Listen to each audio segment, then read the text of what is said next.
Hello, everyone. My name is Dani Rodrik. Let me welcome you all to this afternoon's panel for Economics for Inclusive Prosperity. This is the second of two panels that we've been doing today. The earlier one took place at noon, our time here. Today's panel, we're very lucky to have a great list of speakers, none of whom needs any introduction. So we're just going to go straight into the discussion, and I might ask the panelists a question or two before we turn to the audience. But I'd encourage those of you who are listening and have questions or comments to write them up in the chat box, and I'll try to also collect some of those questions and turn them to the panel. Our general theme is ideas from economics for the new administration, and in this panel we're focusing on issues of industrial innovation, environmental policies, and really I can't think of a better group of speakers to address these issues than what we have here. We'll go in alphabetical order. I've asked each speaker to keep their initial set of comments to around 10 minutes so we can have exchange afterwards. So we'll start with Daron Acemoglu from MIT. Followed by my colleague Gordon Hanson from the Harvard Kennedy School, then Reguant from Northwestern University, and John Van Reenen also from MIT. So Daron, it's yours. Thank you, Dani. It's a great pleasure to be here. And I am going to talk about redirecting technological change. And let me jump right into it. I want to first lay the scene, which I see as particularly grim. I am an optimist in general, but the more I have been thinking about labor market problems in the United States, the harder I have found it to maintain my optimism.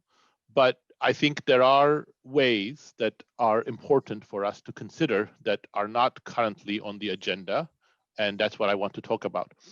So there is a massive slowdown in US labor demand, and it is intimately related to many of the social and economic problems that the US is experiencing. On the left, I'm showing how private sector wage bill payments to labor has evolved in the 4 decades following World War II.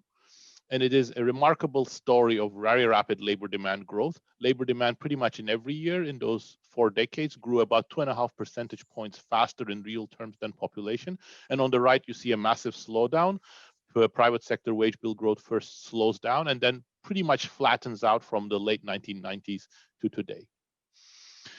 This slowdown is related to many of the major macro and labor trends we are experiencing, such as the decline in the labor share. But even more importantly, some of my work shows that it is very closely connected to the rising wage inequality. This picture is very well known by many people in this audience. It shows the increase in wage inequality in the US, real wages by 10 education groups.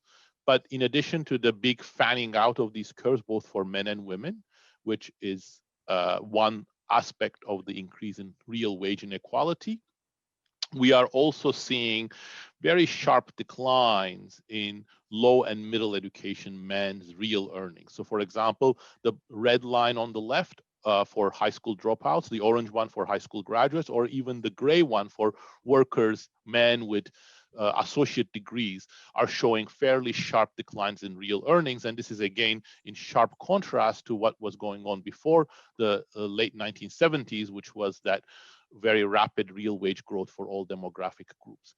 This, of course, is economically costly, but also socially costly because inequality, falling real incomes, the disappearance of good jobs have created many of the social problems, including political backlash that we are experiencing.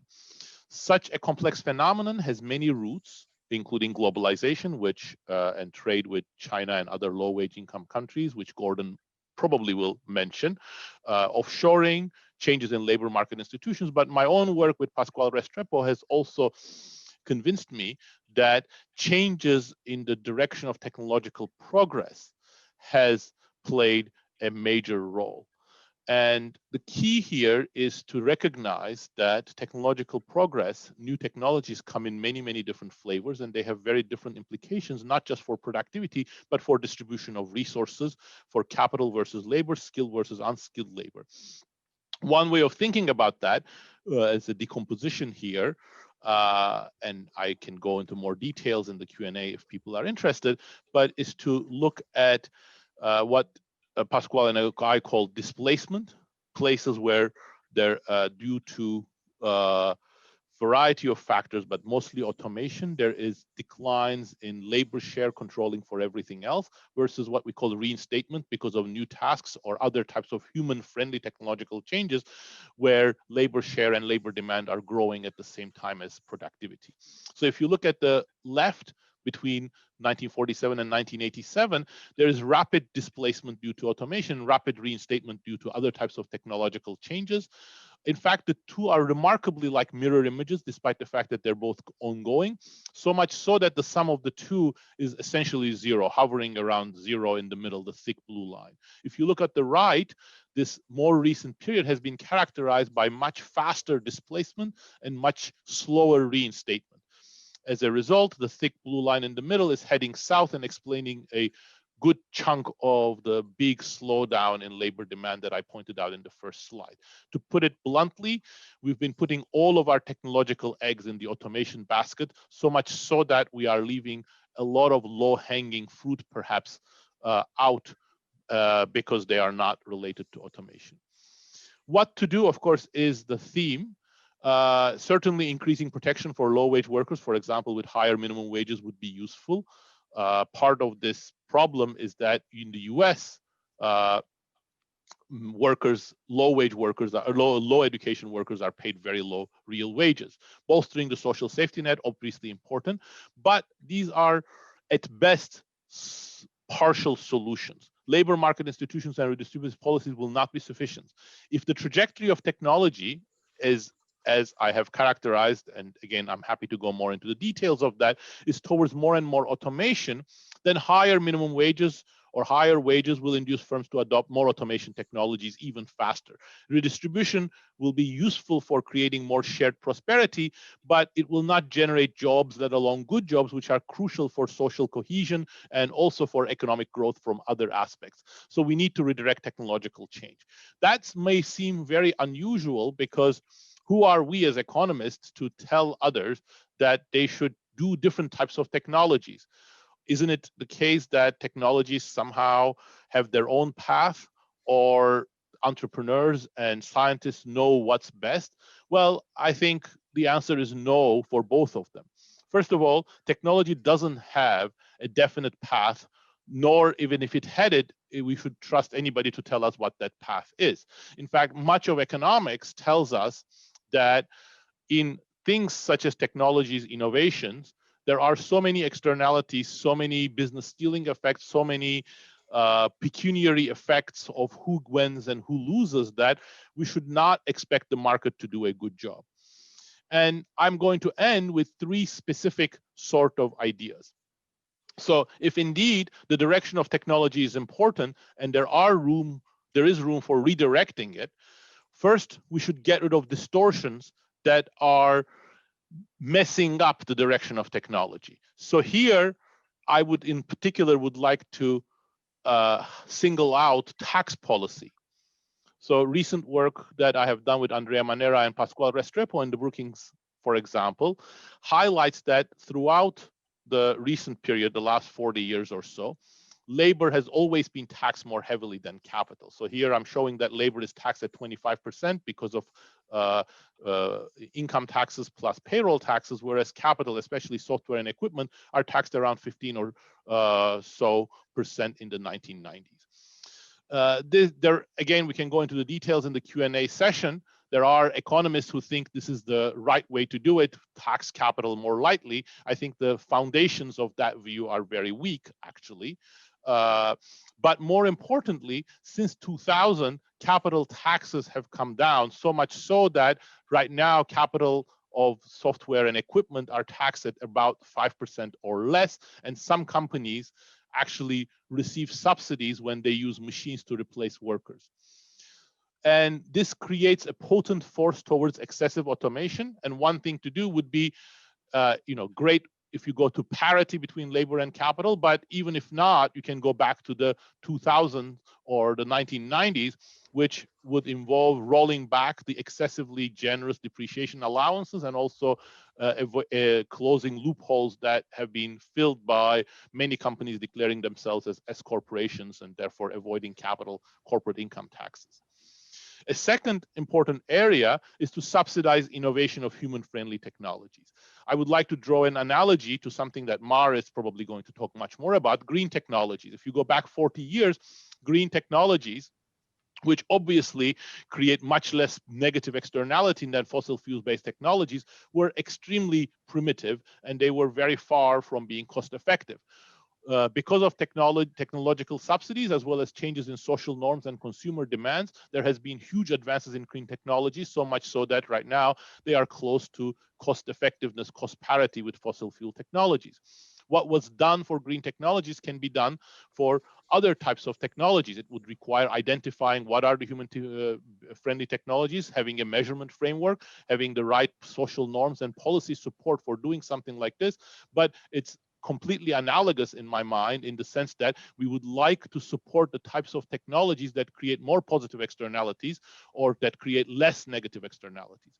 But I would like to end with the third element, which I think is the hardest one of all, and perhaps is the one that's most open to discussion. But I think part of the problem we have is that the direction and imagination of technology is dominated by a handful of companies. So I would characterize it or caricaturize it as ideological domination of big tech, where by big tech, I don't just mean Google, Amazon, and Facebook, but I mean the ecosystem around them. They decide what technology wants, where technology wants to go. They influence how government supports technology. They influence what students want to study when they come to MIT, Caltech, Harvard, Stanford, Princeton. And they decide what is acceptable and what is not acceptable. This isn't just about regulation and antitrust. I think it's a much deeper problem.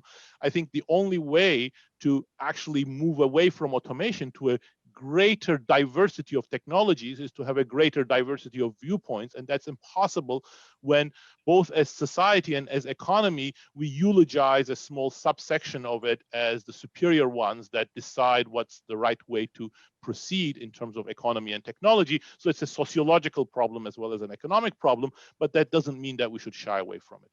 Let me stop here, and I look forward to the questions and the discussion that will ensue. Thank you.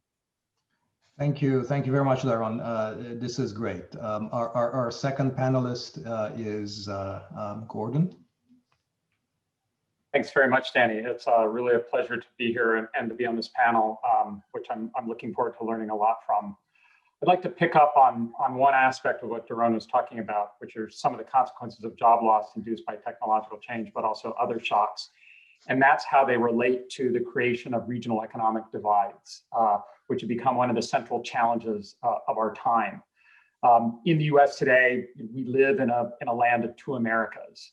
One is found on the coasts, found in other vibrant tech and superstar cities in which job growth is rapid and wage growth is rapid too. Young, highly educated people are moving in and economic opportunity abounds.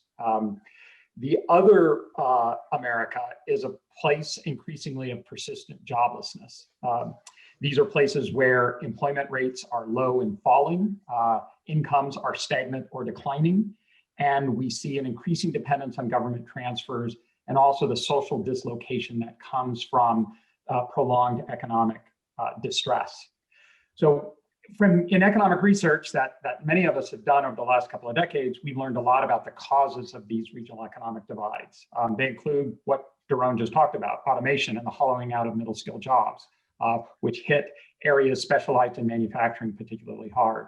They include the China trade shock, which David Otter and David Dorn and I, along with Daron and many others, have John Van Reenen's also worked on the China trade shock, have tried to understand. But it also includes the energy transition, the end of jobs in coal, and now increasingly the end of jobs in oil and gas, but also prolonged impacts of adjustment to the Great Recession. When you get these periods, periods of prolonged joblessness, social dislocation sets in, something that sociologists have been talking about for a long time. It's what happened when work disappears. Families break apart where they don't form. More children live in poverty. Drug and alcohol abuse become more rampant. And ultimately, people turn to more extreme political answers and recently right-wing populism as an answer. So to give you just a quick view into kind of what this other America looks like, I want to show you just 2 slides from a data visualization platform that we're building at the Kennedy School. And this draws on my work with Otter and Dorn. First map just shows you in darker red the parts of America where job loss in manufacturing has been most acute. And you can kind of run to the list of the places that have been hit harder, and what you see just lots of commonalities in the types of industries we're thinking about. These include industries hit by globalization, furniture, textiles, and apparel, also industries hit by automation. They have in common being smaller places that were highly specialized in manufacturing. And let me pick just one here, which is Martinsville, Virginia. Martinsville is a town in the southwest corner of Virginia, and it's located in the heart of what used to be the furniture manufacturing belt. Go back to 1990, 45% of the working age population in Martinsville was employed in manufacturing. So just this is a one industry town. What happened then over the next couple of decades was a dramatic change in the local economic environment due to the disappearance of manufacturing jobs and the closing of those furniture factories, as well as some of the textile factories which were located there. You get to 2016, and what we see is that just 13% of the working age population is employed in manufacturing. So the loss of jobs that provide middle-class lifestyles to the non-college educated was devastating. When you see in terms of how Martinsville adjusted, you go back to 1990, a healthy 73% of the working age population had a job. That's now down to 23% today. So that 30% percentage point decline in manufacturing employment as a share of the working age population, 2/3 of that was absorbed by the exit from work. And not surprisingly, we see increasing reliance on government transfers as a consequence. So what do we do knowing that joblessness is the proximate cause? Well, first is to recognize that there's some market imperfections at work. There's some uninsurable risk or difficult to insure risk that includes both not just an idiosyncratic component, but a systemic component defined at the regional level.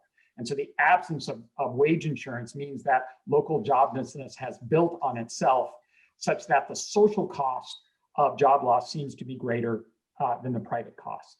And that means getting people back to work it should be of prime importance. Now, how do you do that? Well, one of the things we've learned is you can't rely on migration to solve this problem. We now have a large body of evidence which shows that outmigration due to adverse labor demand shocks is a very weak response mechanism.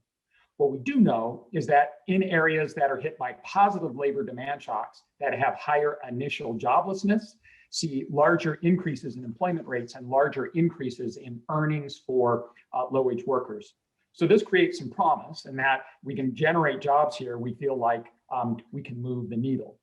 We also know that certain types of retraining programs work. Trade adjustment assistance, small as it might be and derided as it might be, seems to have done a reasonable job in increasing the income of targeted workers, according to research by Ben Hyman. We also know that certain types of training programs work. We've learned that community colleges are an agile education and training institution in response to the needs of local employers in these places.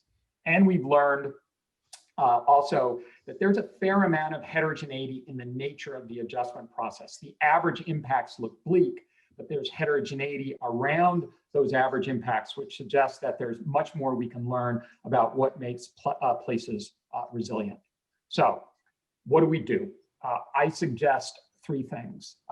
The first is a change in mindset, and that is, in addition to kind of the skills-based and sector-based discussion that Daron presented, is that we get regional. We recognize that part of the pathologies here are about what happens in local labor markets when distress sets in. I had the pleasure of reading the Republican and Democratic presidential platforms and looked for any evidence of kind of this thinking of regional economic distress as being a priority. There's lots of talk about wage issues and inequality and so forth, but there is little recognition of the role of pathologies in local labor markets as being at root cause. Second, we need to anticipate the consequences of job loss by having rapid response when we see mass plant closures, whatever their cause. Instead, what we're doing is waiting 5, 10, 15, 20 years later and trying to clean up a mess that is very hard to address. So this means getting people back to work either through expanded earned income tax credit, through wage subsidies, through grants to redevelop brownfield sites, as Tim Bartik has suggested, but that we don't let economic distress set in. Now, all that's fine and good. What do we do about Martinsville? So we have places where joblessness has become entrenched for a decade or more now. And what we need to do here is think about redeploying funds for local economic development, which we are primarily dedicated at this point in time for things like bribing firms to do what they were going to do anyways, paying Amazon to go to big, expensive cities. Tim Bartik estimates that we could accomplish much in terms of alleviating joblessness in the most distressed regions just by redeploying about half of the funds that we currently devote to local economic development. So that means expanded funding for the types of job training that works. A lot of that would happen through community college systems. That also means trying to redevelop some of these older brownfield sites that exist where plants have closed. And that also means thinking about employment subsidies, getting people back to work in places where joblessness has set in. So the irony in all of this is that it's the challenges in distressed regions which in part brought us to this moment of political divisiveness. It's what got Donald Trump elected. And it's what the Democrats spent the last 4 years trying to respond to. I say the irony in that neither political party seems to have learned that lesson because we haven't seen a concerted effort to take these issues on. It seems to be that there's a lot that we can do on the cheap to address some of these issues. It's going to take a will for parties to reach across and help people who are not in their camp. And it also takes a willingness to experiment since the causes of job loss vary across locations. With that, I will turn things back to you, Dani. Thank you very much, Gordon, and very, very complimentary to what we heard from Daron. We are especially thankful to our next two speakers because they will be speaking to us from Europe. So it's already late in the evening there. I think Reguant is in Barcelona, I believe. And so thank you very much for joining us relatively late at night. But although I guess for Barcelona, it's really only dinner time right now. Prime time. It's truly prime time in TV. So yes. So thank you so much for the opportunity. So I am tasked in talking about environmental and energy policy. And I guess as someone working in this area, I guess all of us lived with some existential dread, the election, but to me it was truly about survival. So it's really quite a relief to have Biden elected. And there are many things to be positive about. But I guess I will, at least what I was tasked about is to think about what Biden should be doing. So I have a bit of a cheat sheet that I'll put on the background. But I will mostly talk about the points that I had thought about. So I guess the first step of the new administration will not be too glamorous, but it will be basically to undo the damage that Trump has done on the environmental policy front. Again, not too glamorous, but in some ways, we not only need to go forward many, many miles, we need to go back 4 years to where we were. I think of the Trump administration as not particularly competent in many ways that we have witnessed. But when it comes to destroying existing environmental policies, they have been tremendously effective. And they have rolled back many, many regulations that took years, possibly decades, to consolidate. So ideally, my hope, and I'm not a DC expert, but I'm hoping it can be recovered in a relatively fast manner so that we can truly focus on what matters, which is the future. And my hope there is that we can recover some of the lost human capital. So there were very active efforts in destroying what the EPA is. And there was a lot of loss of people that had a lot of knowledge in that area. So I very much hope that the Biden administration can recover some again of this human capital so that we can rebuild some of these environmental policies at a relatively fast speed. And I'm very sure that they are already working on that so that they can go again at the fastest speed possible. So when it comes to climate change, and this has been something, again, a positive change that we have seen, that we've talked a lot about climate change in ways that we had not discussed before. And I believe many of us, or at least myself, are quite pleasantly surprised at the ambition that has been presented in the Biden-Harris climate plan. So this is very, very exciting. And if they ask me if I can sign anywhere and get the plan executed as is, I would be, probably quite happy. As an economist, I would have liked to see more explicit carbon pricing in the plan, but this is not very popular, as you might know. And in part, it's because of some of the reasons that Daron and Gordon already pointed at. So people want to see job creation coming from energy policy. And even though you can make an argument that a carbon price will lead to job creation, it will also lead to a lot of job destruction. So the policies as implemented are likely to come in the flavor of subsidies and jobs. And again, if you asked me maybe 5 years ago, I would have been, but the carbon price can do it. But as of now, I believe what we need is something that's sustainable, that people can support, and that people can support across a wide range of territories and views. So here, I think the plan is quite good, and it has some very ambitious targets like net carbon electricity market by 2035, which again has positively impressed many experts. I will go back to the elephant in the room in my last point, which is obviously the role of natural gas in the United States. Before getting there, part of the Biden plan already has a lot of focus on inequalities. And I think here we do need to think about regional inequalities. And already the COVID situation has affected energy markets quite a bit. But climate change and the changes we need to make to the energy mix will bring really big changes.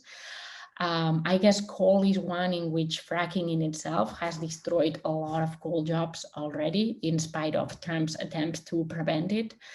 And I guess here my view, and I actually come from a tiny mining town, is that we need to be very conscious of the divide that it creates to destroy the economies in the regions and completely abandon them. So I very much agree with Gordon that it needs to be an explicit policy, a bailout policy of these regions that are basically stranded with these fossil fuels that we no longer consider as valuable. Obviously, inequalities when it comes to wealth are also very important, and there's a growing body of research that shows that environmental justice is a very big issue, and pollution is concentrated in the areas and regions where there's the lowest income, and it's obviously correlated with other health outcomes. partially causally. So both the wealth front and the regional front are very, very important, but I guess I'm glad that we are touching on the same themes with Daron and Gordon in the terms of jobs, and also in the jobs in regions that are going to be likely affected by this transition. When it comes to inequalities that will come going forward, we truly need to think about the disparate impacts, not just from transforming our economies to this greener future, but also to prepare communities for facing the brutal impacts that are coming from climate change. And here again, we will see complete disparate impacts of climate change in the same way that we have seen them with COVID. So I think it would be unfair if in 10 years we have massive deaths of people in poor neighborhoods because of heat waves, and we claim that we didn't see this coming. So really now it's the time to make sure that we don't see this huge wedge in mortality rates that again we are witnessing with other crises like the COVID crisis. And I believe the administration should spend a lot of resources there, again in preparation of what's already happening, but it's only gonna get worse. So in my last point, I wanted to talk a bit about the international role of the United States in fighting climate change. And I guess I was reading some piece that was kind of pointing out at American exceptionalism and how America will lead the way for fighting climate change. But I guess here I want to be, sitting from Europe, it's a bit easier. It's important to understand that America is exceptional when it comes to climate change, but not necessarily in a good way. So the CO2 emissions per capita in the United States are over 16 tons of CO2 per capita per year. And that's in comparison to an average of about 8 tons of CO2 per capita in Europe. So it's half the emission rate in Europe. I guess we can say that US has a larger GDP than Europe, but it's hard to justify such a big wedge in the utilization of fossil fuels. Obviously, I mentioned endowments here.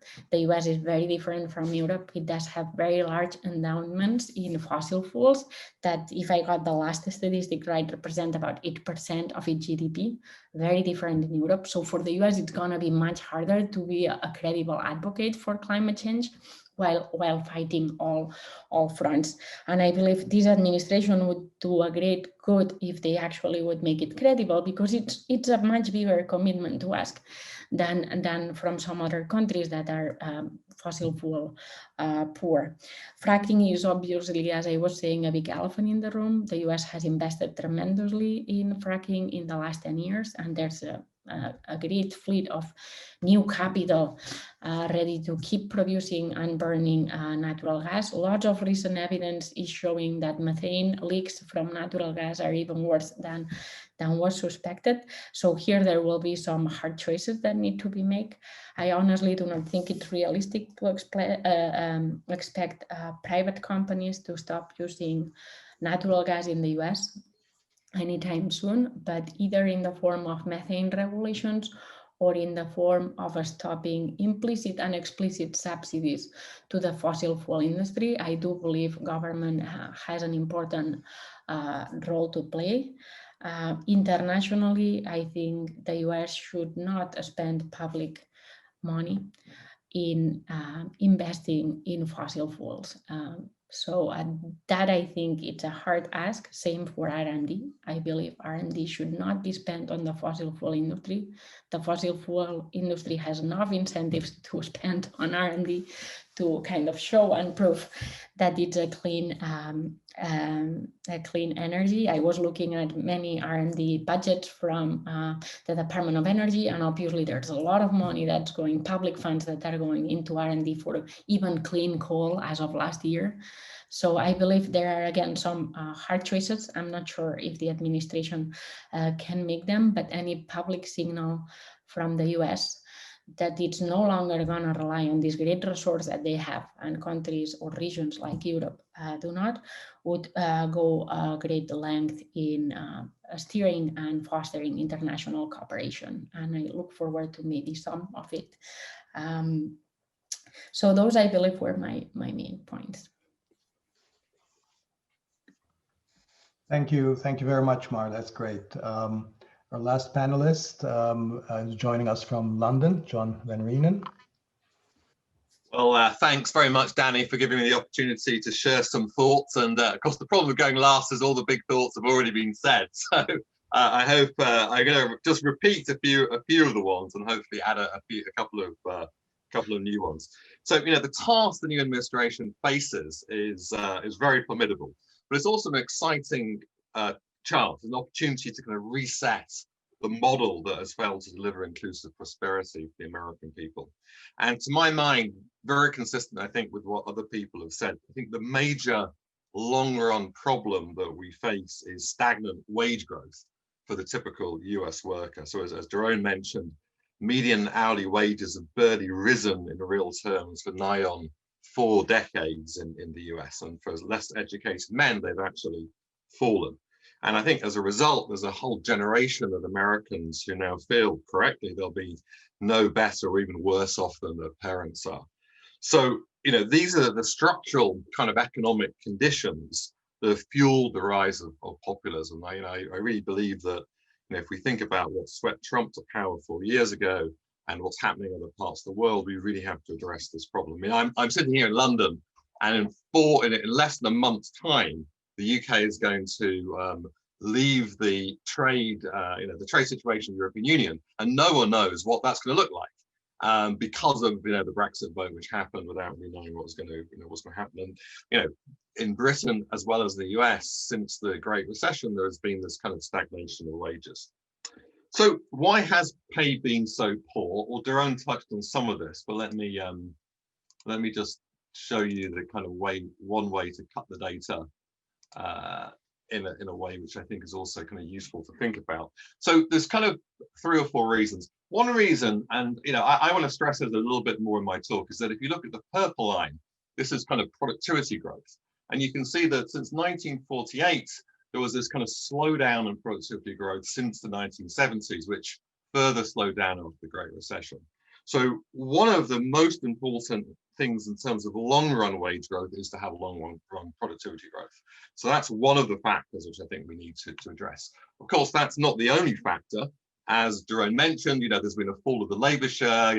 David Alster and myself and the other people have shown that, if you look at average hourly compensation growth, this is lagged behind average productivity growth, and this is the fall of the labour share. In addition, there is, of course, an increase of inequality amongst wage workers. So this just shows you the difference between median hourly wages or median compensation and average compensation. So this is the kind of inequality effect. Also, part of this is that increasing amounts of labor costs are going to healthcare costs. So non-wage labor costs, and the inefficiency of the US healthcare system plays a part of that. So in the rest of my talk, I'm going to focus mainly on the first problem, on the kind of productivity problem. And that's going to build on a Hamilton Project proposal that I released earlier this year, which argues for a step change in federal funding for technological innovation. I call it Grand Innovation Challenge Fund. I'm focusing on growth not because I think it's the only thing. I completely agree we need policies for redistribution, like increases of minimum wages, increases of EITC, the skills that Gordon talked about. But I think that one important fact is a political fact. Whatever happens in the runoffs in Georgia for the Senate, any policy changes that the new administration wants to get through is going to require some minimal degree of bipartisanship. And in my view, it's going to be easier to get a political coalition around growth policies than for around pure redistribution policies. So I think there is a kind of group which could be formed to push forward the kind of growth policies I want to talk about. And furthermore, I think some of the growth policies I'm going to mention are going to be good both for growth, productivity growth, and also good for inequality. So the good news is that we have actually abundant empirical evidence that faster technological innovation boosts productivity growth. The bad news is we know that the private sector left to itself won't provide sufficient amounts of research and development, primarily because of knowledge spillover. So the firms who perform R&D only capture a small fraction of its ultimate benefits. So work, I've surveyed this work recently, some work with Nick Bloom. We suggest that the social return to research development is something like 3 times the private return. Now, if you look at the kind of support, the federal support for research development in the US, the kind of shocking fact is that, since the 1950s, the fraction of national income which the federal government uses to support R&D has kind of collapsed from just under 1.9% in the mid-60s to about 0.7% of GDP today. And the private sector had, although, total R&D in the private sector as a fraction of GDP has somewhat made up for that. If you look at the composition of that business R&D, a lot of that goes to near market research rather than the basic high spillover research that the federal government does. And indeed, if you look at what businesses do, they've kind of withdrawn from doing basic research. So, I think we have to think about an ambition to increase support for innovation. I suggested in my Hanson proposal ambition to raise about 0.5 percentage point of GDP, something like 100 billion, to go towards technological innovation. This is large, but it bridges less than half of the gap that we had between now and where we were in the 1960s. But more important than the exact amount which goes into innovation policies is how these innovation policies get chosen. So in work I did last year with Heidi Williams, we kind of did a survey of the deep reservoir of empirical evidence which we've accumulated around the world in recent years on what innovation policies work and how well they work. And the evidence in that paper showed that when well designed, tax incentives for research and development have positive effects on innovation, as do direct grants through the NIH, the DoD, the Department of Energy. Forward commitments, prizes, these are also can be shown to be successful. So I put about half of the resources in those type of policies. The downside of these kind of demand side type of innovation policies is that they can drive up the cost of R&D. So for a kind of, think about a very inelastic supply curve for R&D workers, R&D scientists, if you just boost up the demand side, you increase the price without the quantity. So they need backing up by strong supply side innovation policies to increase the quantity and quality of inventors. So I think there's at least 3 different effective supply side policies we could think of. First, boosting the size of the STEM, the science, technology, engineering, and mathematics workforce through more resources for studying science and pursuing a STEM career. Secondly, relaxing and increasing skilled immigration is a no-brainer. This has the advantage of being cheap and relatively quick to implement, unlike many other supply side policies. So although I think it can be politically unpopular in some quarters, innovation is something worth fighting for. And then finally, I think it's less well known that America loses many very talented potential inventors because many kids growing up in low-income families or minorities and women face often huge barriers to becoming innovators.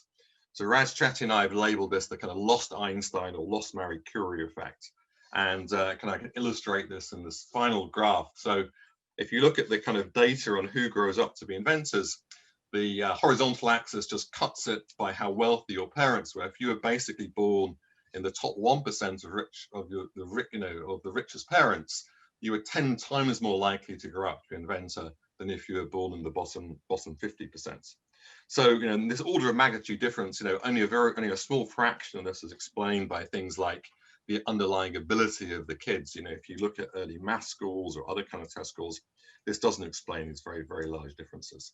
So I think that a lot of this has to do with the fact that if you're growing up in a poor neighborhood, you're not exposed often to even the possibility of being a successful innovator entrepreneur.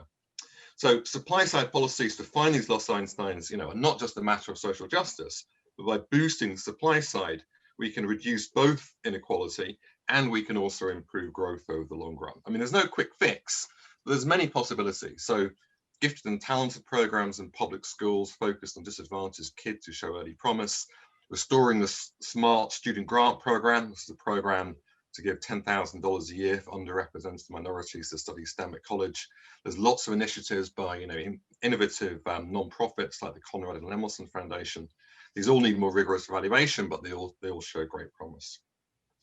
So I think this is the idea of a step change of innovation could be something which could be a bipartisan thing, which could be effective. Borrowing to invest in innovation, I think, is an excellent social return on investments.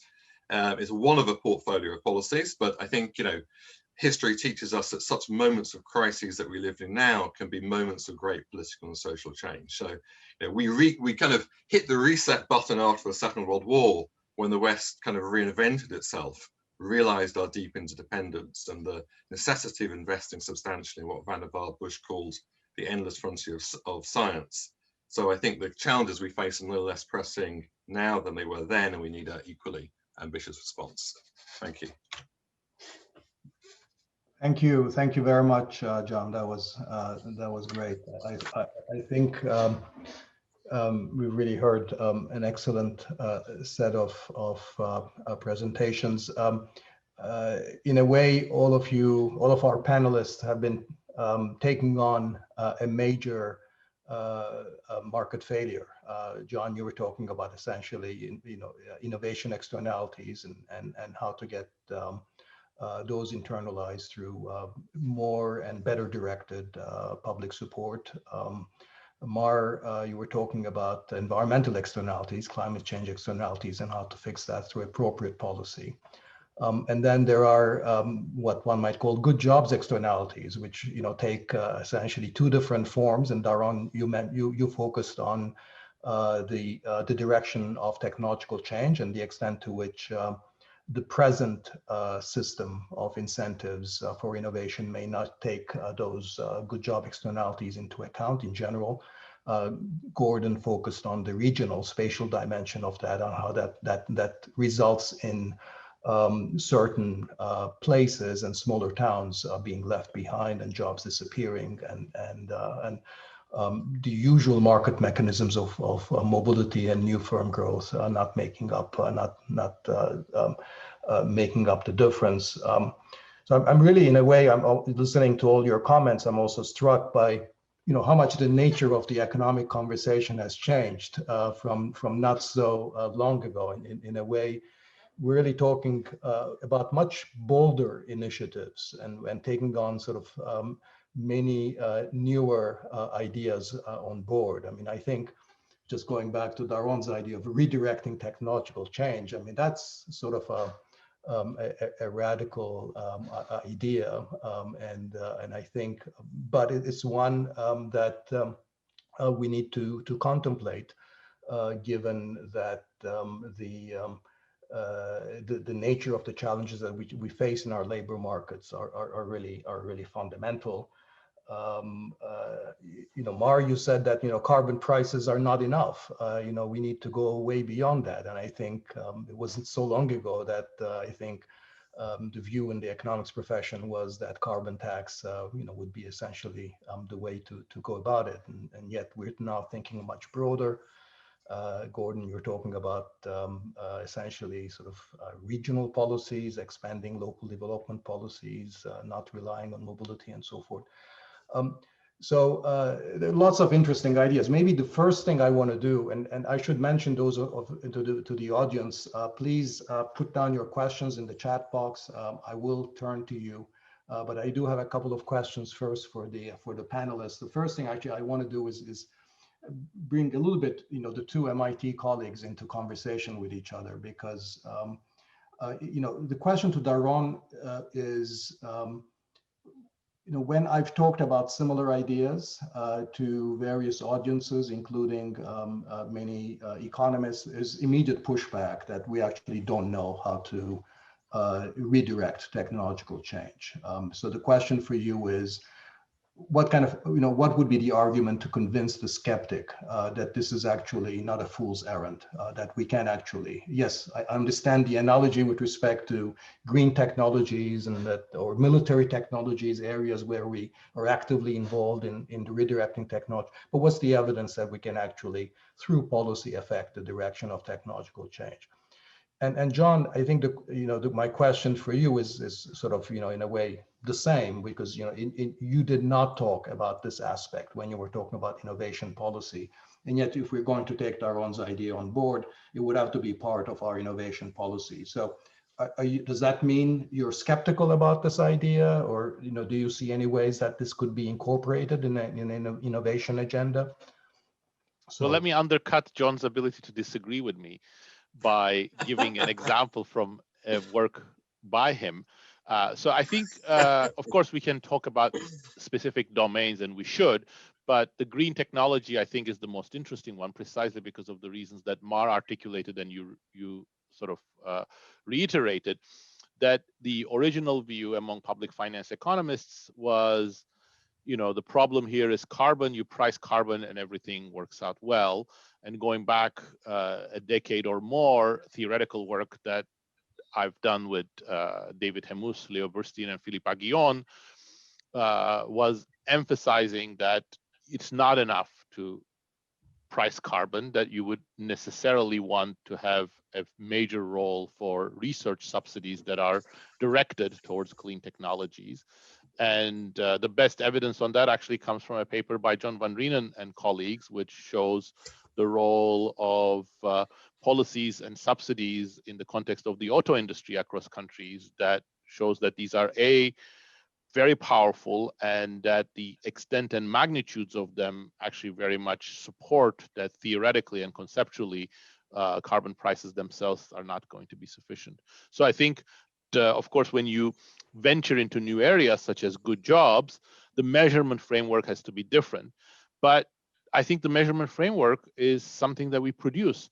60 years ago, there was no measurement framework for green technologies, dirty technologies, fossil fuel. We developed both the conceptual underpinnings and the tools for measuring what the carbon content is, and that's on the basis of that we decide how to support different types of R&D investments, for example. So I don't see why the area of good jobs shouldn't be any different. And when you look at specific examples, you see that different applications of AI, for example, have vastly different distributional implications. John, do you agree? Well, what can I say? I agree. I agree with everything Daron says. Well, yeah, I remember a conversation actually Daron and I had about, I think it was about 10 years ago. And when Daron was first developing a lot of his thoughts on direct technical change, I admit I was kind of skeptical. I mean, I was skeptical because, having looked at the ability to actually influence the speed of technology, I was mainly talking about the speed of technology through the kind of different substitute programs I was saying. It's actually, that itself is a challenge to how you identify the effects and find the effects. But I'd say, the developments we've made over the last 10 years have convinced me that, in fact, there are many ways in which technological change can be directed. And the kind of green technology one, I think, is the best example of that. But there are other examples as well. I mean, I think if you look at the examples in defense, for example, many of the successes the US has had, startling successes through defense, have been more directed, mission-driven kind of technological change. So I think in principle it's possible. Now, how we do that in a way to create less of the automation type of direct away from automation towards reinstatement, that is definitely more challenging, I think, and I think we need to have a lot more, work to try and look at that. But my hunch is that there are ways of doing this and operationalizing this, but it requires a lot more effort towards measurement, towards looking at the data, towards thinking about experiments, and we didn't have the same amount of evidence on many other forms of technical change. Pharmaceuticals would be another example, whereas we do now. So I think it is much more plausible that you can direct technical change in a way that I wouldn't have thought was possible 10 or 15 years ago. Now, how operationalizable is that going to be, for Biden right now? I mean, that is a challenge. So I think it's worth thinking about that. I know Daron has lots of ideas. So. But I do think it's possible. I mean, when I was thinking about the proposal I was making, I started off, and Heidi and I kind of started this off as a kind of toolkit. So we kind of came to this in the typical economist way of saying, if the policymaker says, here is, $100 million, how should you spend it? But increasingly, I think that's too unambitious as an approach. I think you probably need more of an ambitious approach, which is to say, well, there's a lot of missions out there, including creating more human-enabled technical change, including dealing with climate change, including finding, vaccines as we've done.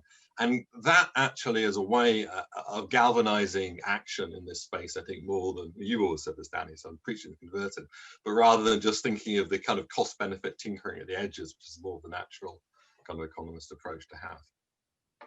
So I take this to be skeptical, but willing to be convinced and happy to experiment in that direction, kind of an answer. So, Mark, I mean,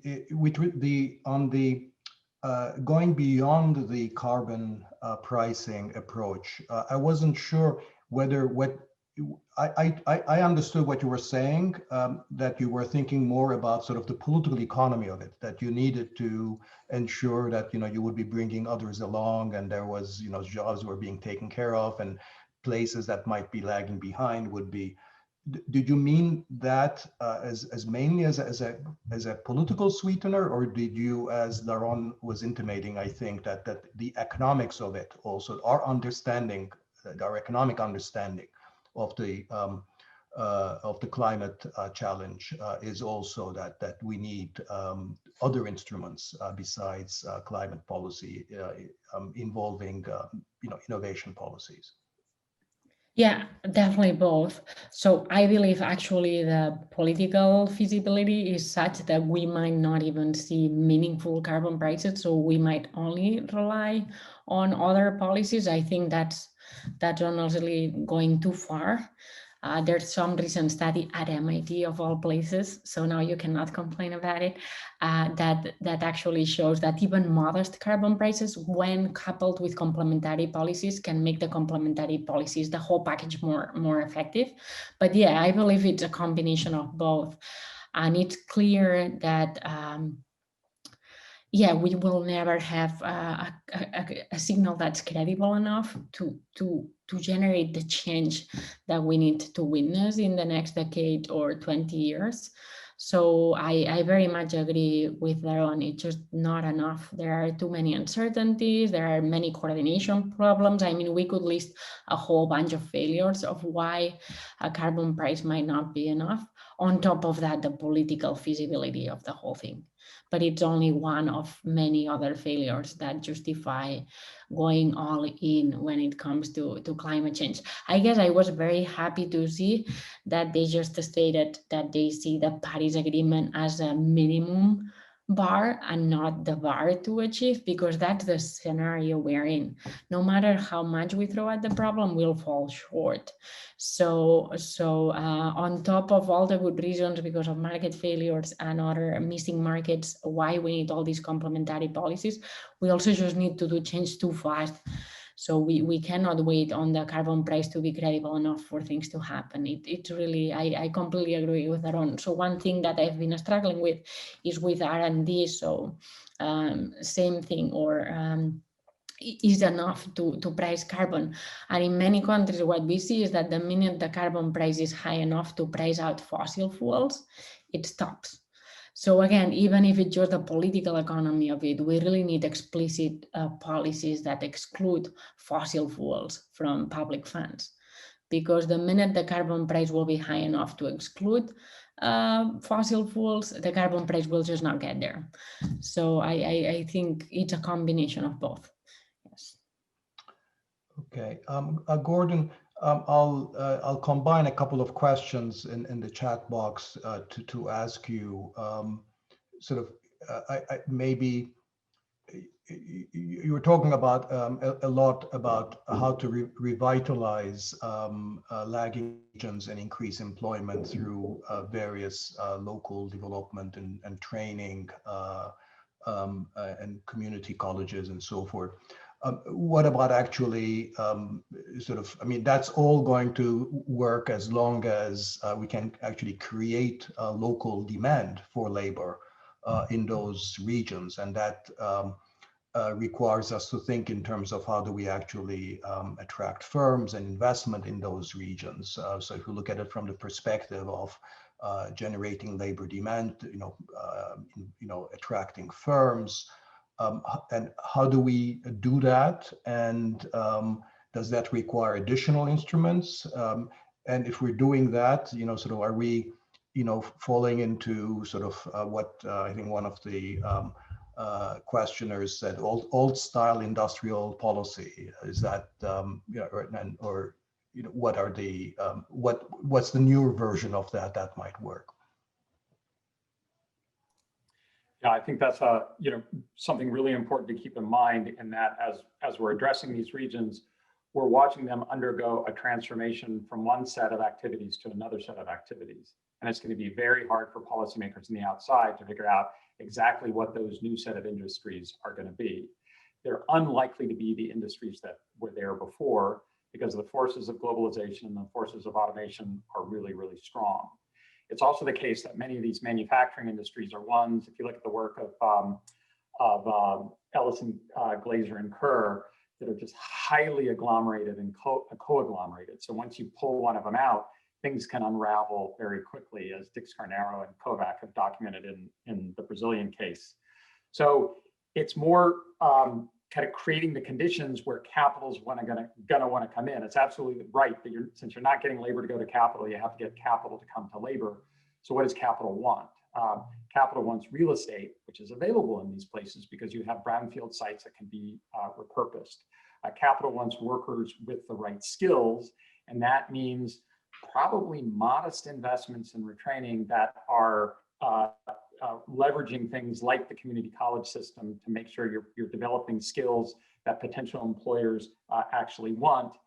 And it's also kind of providing that ephemeral set of stuff that helps business figure out what it can do. And this is a lot of what local development agencies actually do. We think of them as providing tax subsidies to Amazon. They do a lot more than that. They help reduce uncertainty about the types of new activities in which firms can engage. So it's making sure you're building the ecosystem.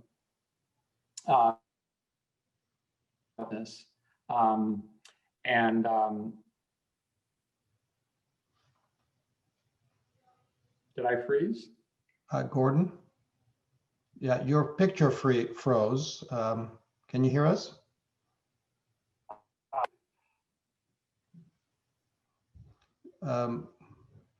Gordon, maybe you can turn off your video and you can speak. How is that? Are you getting my voice? We can hear you now. Great. So just to wrap up, this is about building an ecosystem that's friendly that's going to be inviting to capital without picking the particular industries. A final piece on that when it comes to financing this, one of the things that we're starting to appreciate about regions in distress is that the way in which you create burdens on the local housing market can impede the creation of small businesses, because local housing equity is often an important source of small business finance.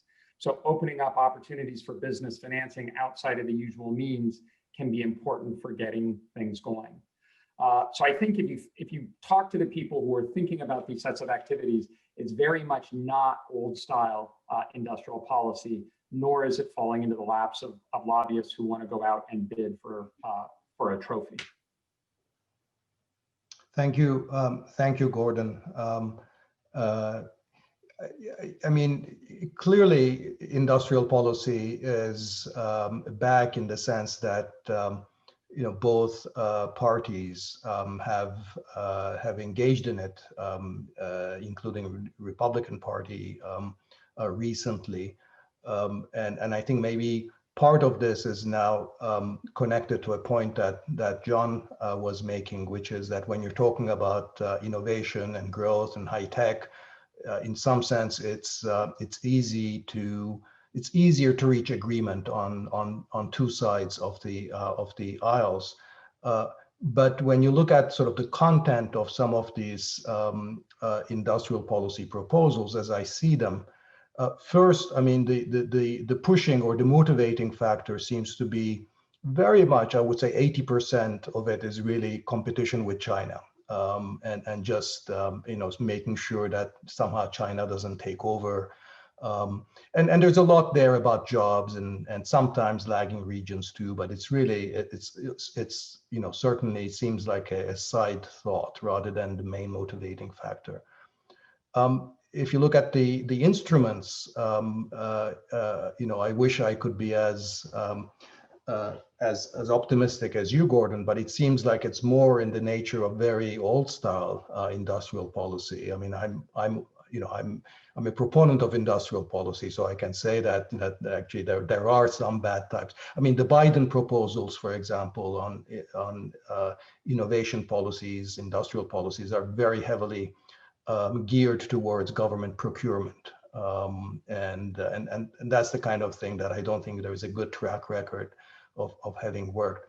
But the question I guess I want to ask, and maybe John might be the first person that may want to take that, and that's inspired by one of the questions in the chat box. So if you have a set of industrial innovation policies from the federal government that's really being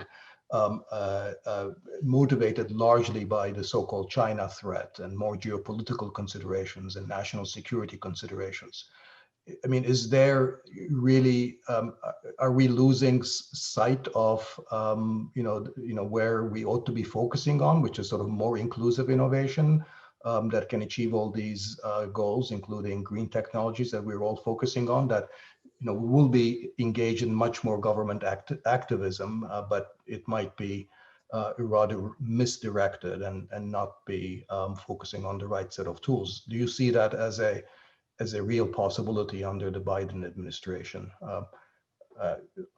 I'll ask John to start off, but any one of you also can come in on that.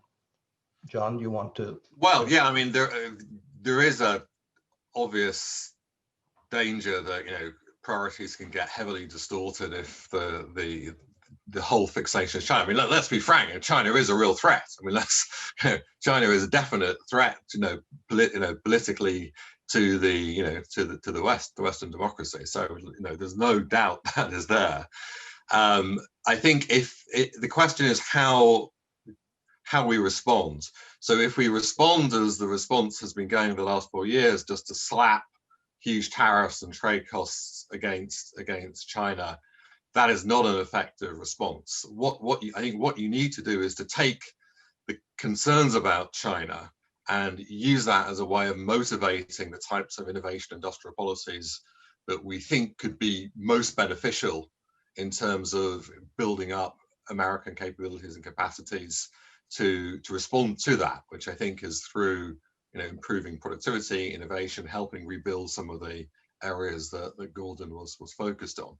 So I think the challenge is to use that fear in a useful way, rather than a way which is kind of self-harming. And I think that's a fine line to tread, but I think that's not an impossible thing to do. It's like, I think the way to think about it is, the way we've been talking about it in this session, is that there are real challenges which America and the West is facing, with stagnant wage growth, with slowing growth. How do we respond to China's strategic threat? The way to respond to that is to deal with those problems, to kind of reinvigorate growth, get back to decent jobs and sustainable wages through the types of policies I think we're talking about. And that, I think, is the way to pivot from that challenge, in my view.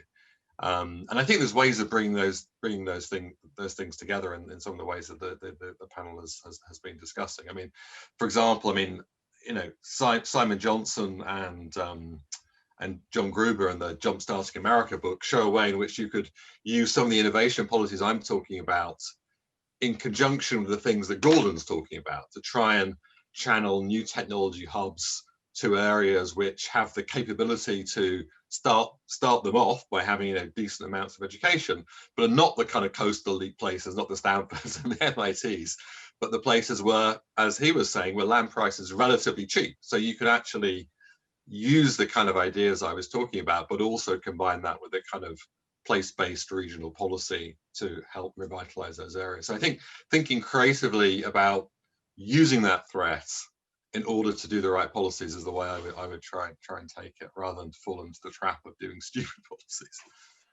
Yeah, if I could jump in, I think industrial policy perhaps is a label that's too broad, and it may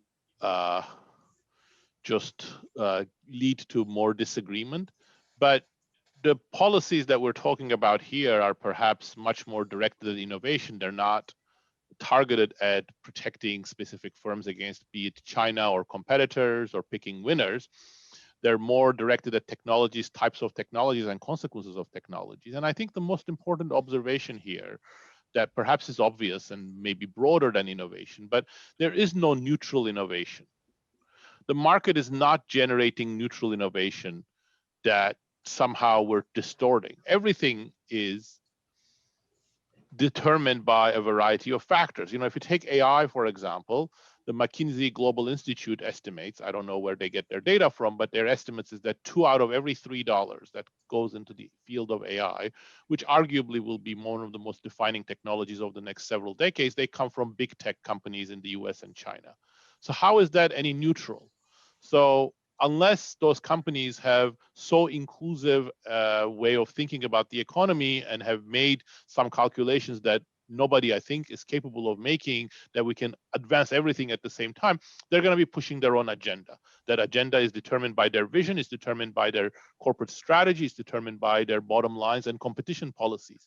So I think if we start with something that's not neutral and has transformative effects on distributions and growth and productivity growth, I think it is completely the job of policymakers to think about what are the technologies that are being left out, even though they would be potentially valuable.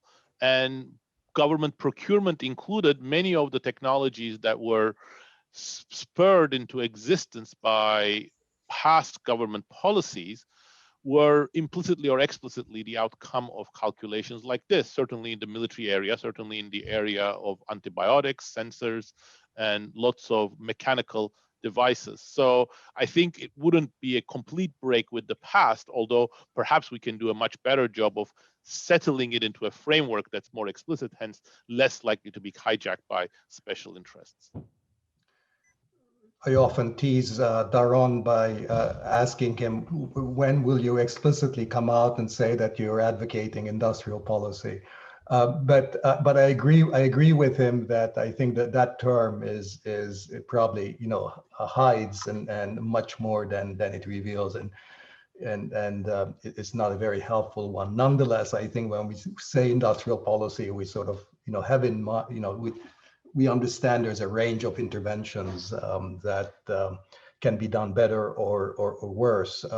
On this very topic, actually, I want to take the opportunity that we have Bill Janeway in the audience, who's written extensively and very insightfully on the history of US policy and industrial innovation areas. So I warned him that I would call on him. So and he had also a question, but Bill, do you want to come in on these issues? Very much, very much. First of all, Daron and you, Dani, are both absolutely right that industrial policy defined as defending British Leyland against the inevitable is not what we're talking about. We're talking about mission-driven, if you like, but targeted support for new tech industries based on growth. And here, the US history from actually as early as 1945, 46, right through the 60s, of supporting why we are all here, that is the development of the computer and semiconductor industries at a radically accelerated pace, is the kind of prime example. But I just want to point out one really important difference, because even when it's new technology and it's a new industry, there are choices to be made. DOD in its various arms, and DARPA wasn't created after all until 1959, had a policy of supporting multiple competing sources for the new technologies. This was by present standards, a radically open intellectual property environment. In fact, it was characterized when John von Neumann basically took the architecture of the ENIAC at Penn and made it an open source design plan. The inventors of ENIAC sued the government and lost for the theft of their intellectual property.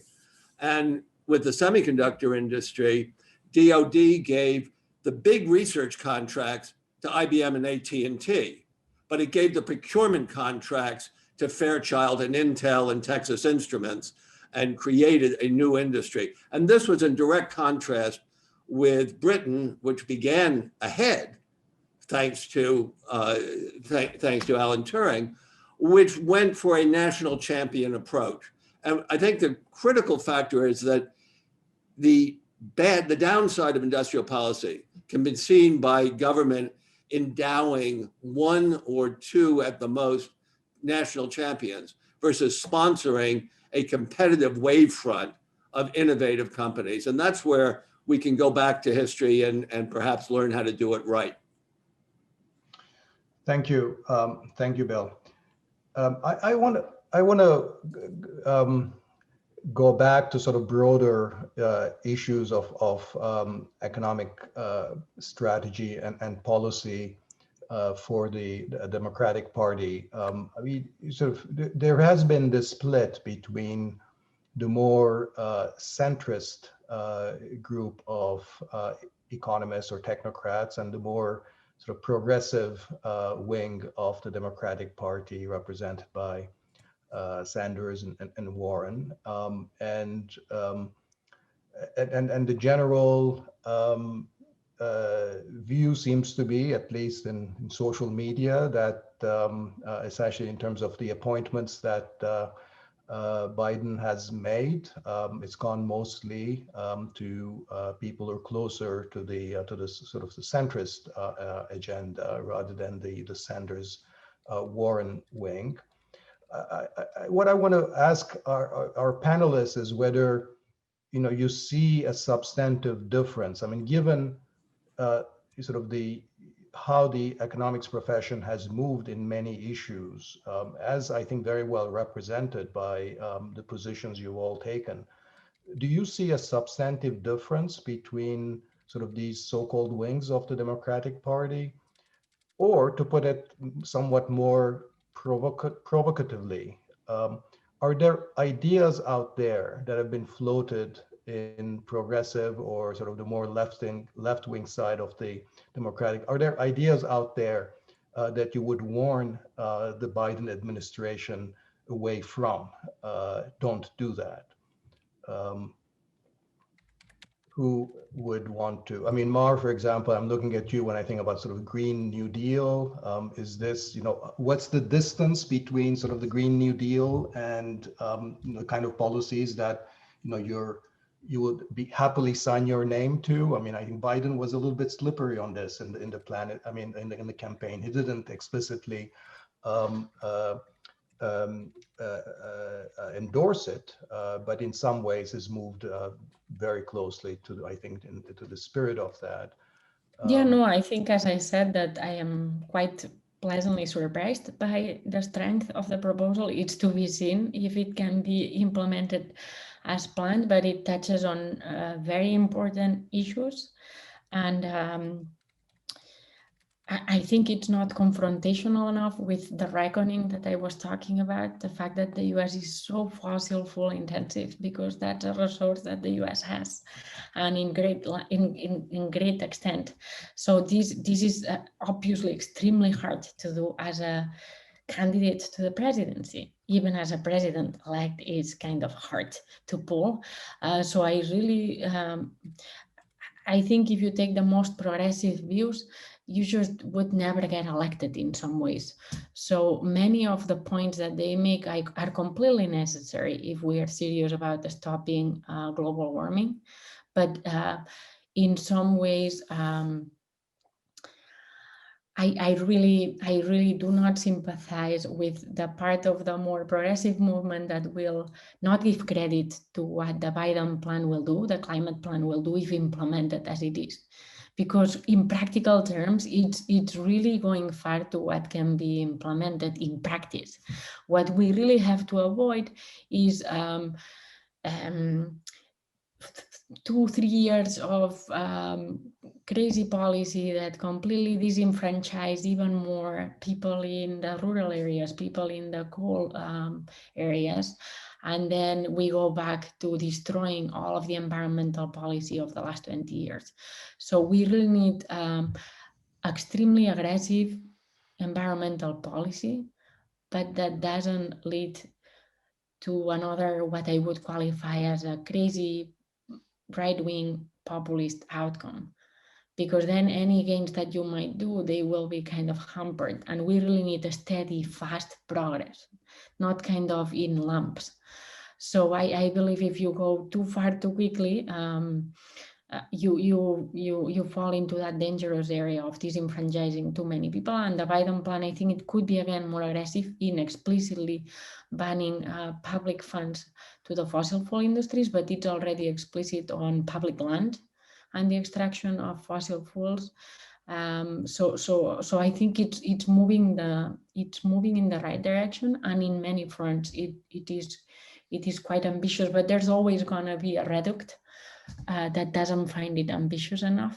But it's really much better than anything I would have hoped from a centrist kind of outcome. Thank you, Mar. If I can say something complementary to Mars, I think the big sort of divide here, and which, looking at it as an economist, in some sense, what can be caricaturized as the Clinton-Obama wing is too beholden perhaps to business interests and willing to listen to business. But on the other hand, perhaps the progressive wing is not sufficiently attuned to the limits of what the government by itself can achieve. And I think the economist view, but perhaps transformed economist view, as you've indicated, Dani, is that markets are extremely capable, but markets are very much embedded in policies, regulations, norms. And if we fix the right policies, regulations, and norms, markets can go in very different directions, and that's very different from being beholden to businesses, but it's also very different from the extreme caricature of the progressive agenda, where you let the government play it largely as by itself. So empowering markets, but within the control of a new regulatory system, I think that would be different than what the Clinton-Obama vision is, and perhaps different than the Sanders-Warren vision is. I think it would fit into a refashioned economist's vision. How to make that work? Of course, the devil is in the detail. Well, Daron, do you see the present administration, I mean, the administration, incoming administration, as it's being constituted, as actually likely to take on big tech in the way that you suggested that it should? No, I do not. Okay. When did it? I'm not so. I'm a little bit more optimistic than actually.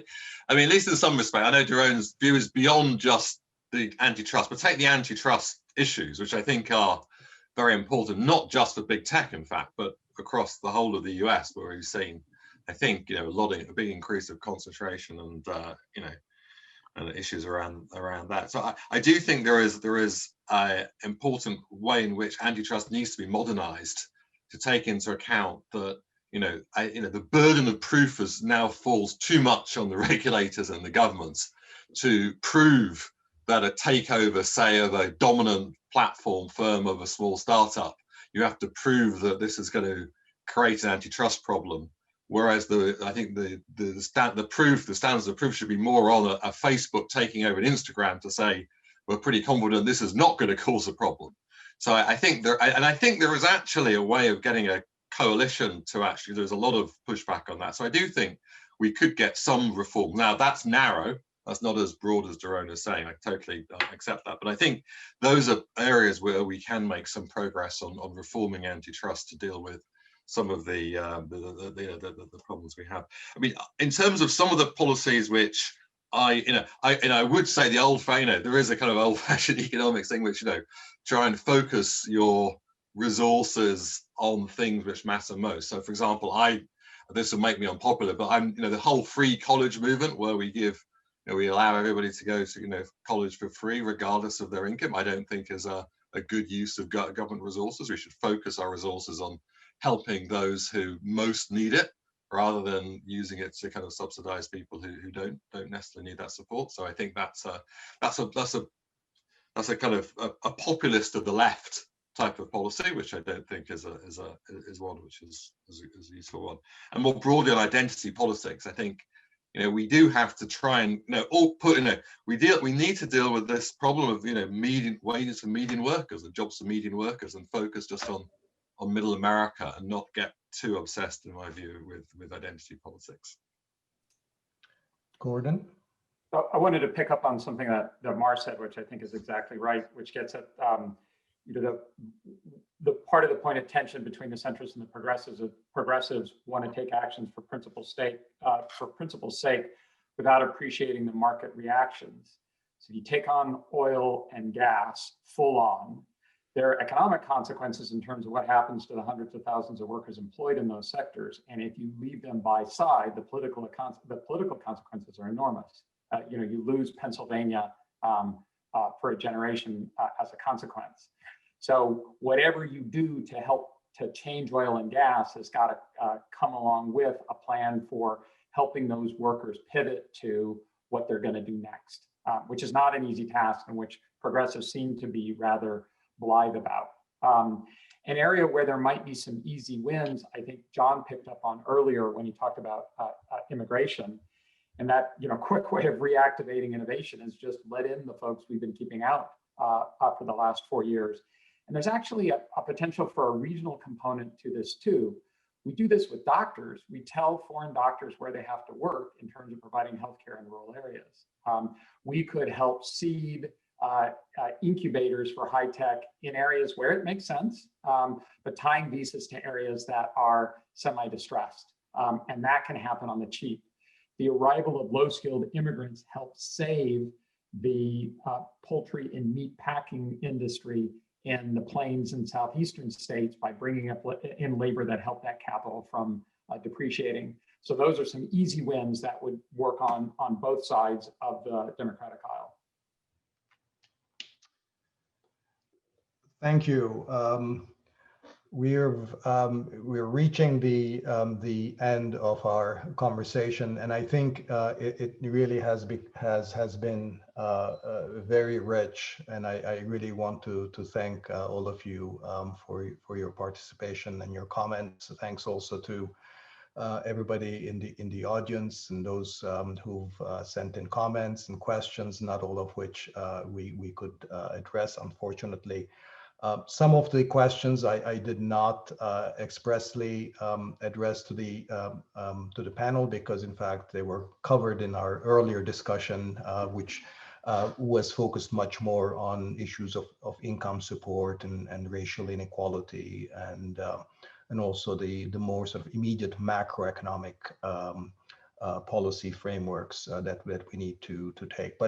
But summing up, I think both sessions, the earlier session today and today, I'm really, again, I will repeat what I said, which is I'm really struck by how bold and courageous our ideas are, even though I think all of our panelists have both feet very firmly planted in economics and current research.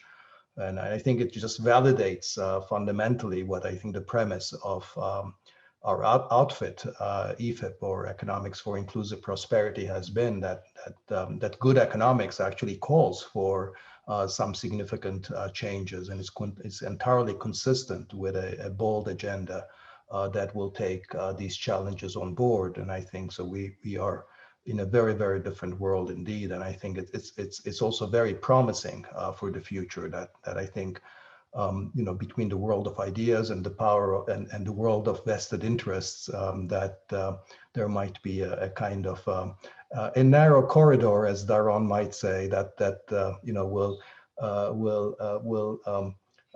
push us in a much more favorable and inclusive direction, providing opportunity for all.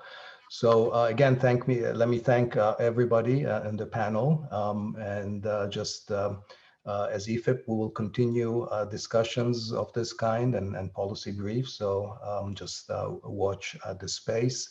In the meantime, I just want to again thank our panelists and our audience. It's been great talking to you. Thanks, everybody, and thanks, Dani, for organizing it, and Dani and thank you very much. Thank you very much. Thank you. See you, Mar. See you, John. See you, Gordon. Bye. See you, everybody.